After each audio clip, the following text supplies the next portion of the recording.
جس کو پہلے جنرل باجوہ نے مسلط کیا اور آج رو رہا ہے، کہتا ہے میری حکومت جنرل باجوہ نے گرائی، تو یہ بھی بتاؤ کہ میری حکومت جنرل باجوہ نے بنائی، اس کا ذکر نہیں کرتے۔ یہ کوئی جبر ہے جناب اسپیکر؟ کوئی زور زبردستی ہے؟ اگر آئین کے تحت چلنا ہے تو سب نے چلنا ہے، ورنہ جبر کی بنیاد پر جنرل ایوب بھی آیا، جبر کی بنیاد پر جنرل یحییٰ بھی آیا،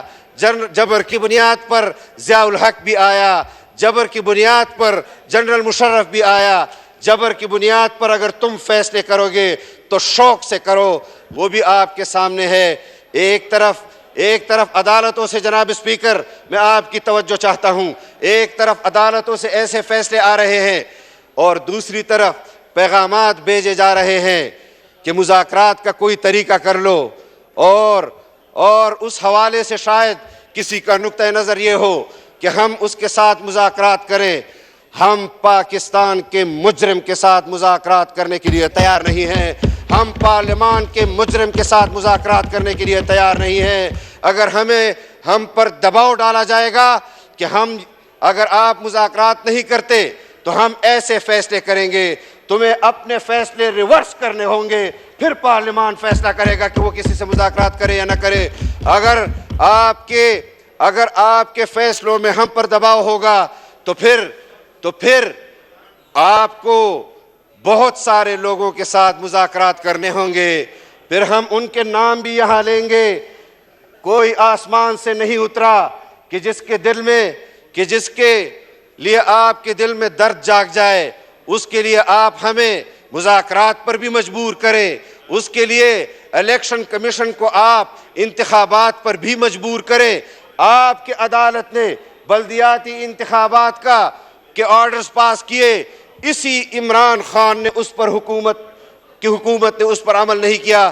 کیوں اس پر کنٹمپٹ آف کورٹ نہیں لگی؟ اگر آئین کی پاسداری، اگر آئین سے وفاداری کے لیے ہم پر ناجائز کنٹمپٹ آف کورٹ بھی لگایا جائے، ہم اس کے لیے بھی تیار ہیں۔ ہم یہ بھی اعلان کرتے ہیں جناب اسپیکر کہ اس پورے parliament per contempt of court لگا دو، اس پورے پارلیمان کو آپ انتخابات سے باہر کر لو، لیکن اپنے اس غلام کو، یہ یہودی غلام، یہ قادیانیوں کے غلام کو کبھی بھی پاکستان پر حکمرانی کے لیے دوبارہ انشاءاللہ موقع ہم نہیں دیں گے۔ ہم نے اس کے خلاف میدان عمل میں جدوجہد کی، ہم نے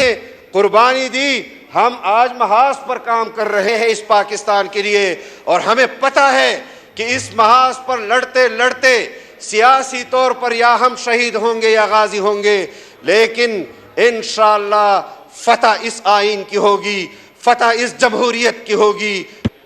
ایک طرف تو آپ پارلیمنٹیرینز کے بیرونی دوروں کے اوپر پابندی لگاتے ہیں، اور دوسری طرف زمان پارک کے اندر دنیا بھر کی لابی آ رہی ہے، پاکستان کے خلاف عمران خان سے وعدے لے رہی ہے کہ تم نے کشمیر پر بھی بات نہیں کرنی، اور تم نے سی پیک پر بھی بات نہیں کرنی، اور تم نے فلاں چیز پر بھی بات نہیں کرنی۔ اگر ملک کے اندر فورن فنڈڈ پارٹیاں حکمرانی کریں گی، اور اگر ان کو حکمرانی سے بے دخل کیا جائے گا، اور پھر ان سے وعدے وعیدے لیے جائیں گے کہ ہم آپ کے لیے لابنگ کرتے ہیں دنیا بھر میں، ہم آپ کو اقتدار تک دوبارہ پہنچاتے ہیں، آپ ہم سے یہ وعدے کریں، تو کشمیر تو آپ نے پہلے ہی بیچ دیا، اور کشمیر پر جو سودا بازی تم نے کی وہ کشمیریوں کو بھی پتہ ہے، پاکستانیوں کو بھی پتہ ہے، پاکستان کے دوست ممالک کو بھی پتہ ہے۔ ہم آج اپنے حقوق کے ساتھ ساتھ کشمیریوں کے حقوق کی جدوجہد بھی کر رہے ہیں، اور یہاں پر باتیں کی جا رہی ہیں۔ 2 روز قبل ایک پروپیگنڈا کیا گیا جناب اسپیکر کہ شاید پاکستان نے اسرائیلیوں کے ساتھ کوئی تجارت کی اور تجارت کا آغاز کر دیا۔ وہ پاکستانی جو اسرائیل کے ساتھ تجارت کر رہا ہے دبئی سے، وہ پاکستانی جس کو اسرائیل جانے کی اجازت دی گئی، وہ بھی عمران خان کی حکومت میں اس کو یہ خصوصی اجازت ملی۔ اور اتنا بتا دوں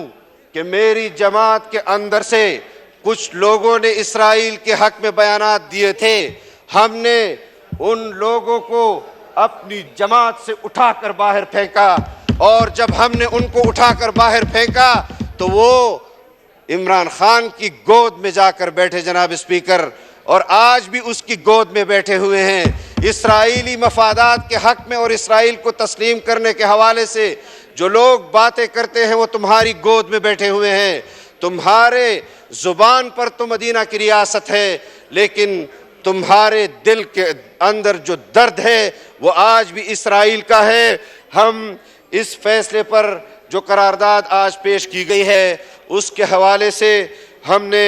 ضرور اس پر اقدامات کرنے ہیں۔ ہم کسی صورت بھی اپنا اختیار سپریم کورٹ کو دینے کے لیے تیار نہیں ہیں۔ ہم کسی صورت بھی وزیر اعظم کا اختیار چیف جسٹس تک کو دینے کے لیے تیار نہیں ہیں۔ ہم کسی صورت بھی الیکشن کمیشن کا اختیار سپریم کورٹ کو دینے کے لیے تیار نہیں ہیں، اور یہ فیصلہ جو سپریم کورٹ کی طرف سے آیا ہے، سپریم کورٹ کے ججز نے خود کنٹیمپٹ آف کورٹ کیا ہے، ان کے خلاف بھی کنٹیمپٹ آف کورٹ دائر ہونے چاہیے، اور یہ فیصلہ برملا آنا چاہیے کہ کہیں پر تو وہ کسی اور فیصلے کو کسی اور فیصلے کے اندر ضم کر کے سنا دیتے ہیں، اس کا ذکر نہیں کرتے۔ آج کہتے ہیں یوم تشکر منا رہے ہیں، سپریم کورٹ نے عدل کی بنیاد پر فیصلہ دیا۔ ثاقب نثار نے جو فیصلے دیے وہ بھی قوم کے سامنے ہیں، آپ بھی جانتے ہیں کہ آپ نے خود سنا جناب اسپیکر کہ ثاقب نثار کہتا ہے کہ میں نے تو اس کو آدھا صادق کہا تھا، میں نے تو اس کو آدھا امین کہا تھا، پورا تو نہیں کہا تھا۔ تو اگر کسی اور کو شوق ہے، اگر کسی اور کو شوق ہے، پہلے تو ریڈیو پاکستان پر پروگرام آتے تھے، وہاں فرمائشیں کی جاتی تھی، پھر ٹیلی ویژن پر آتے تھے، فرمائشی شعر سنے جاتے تھے۔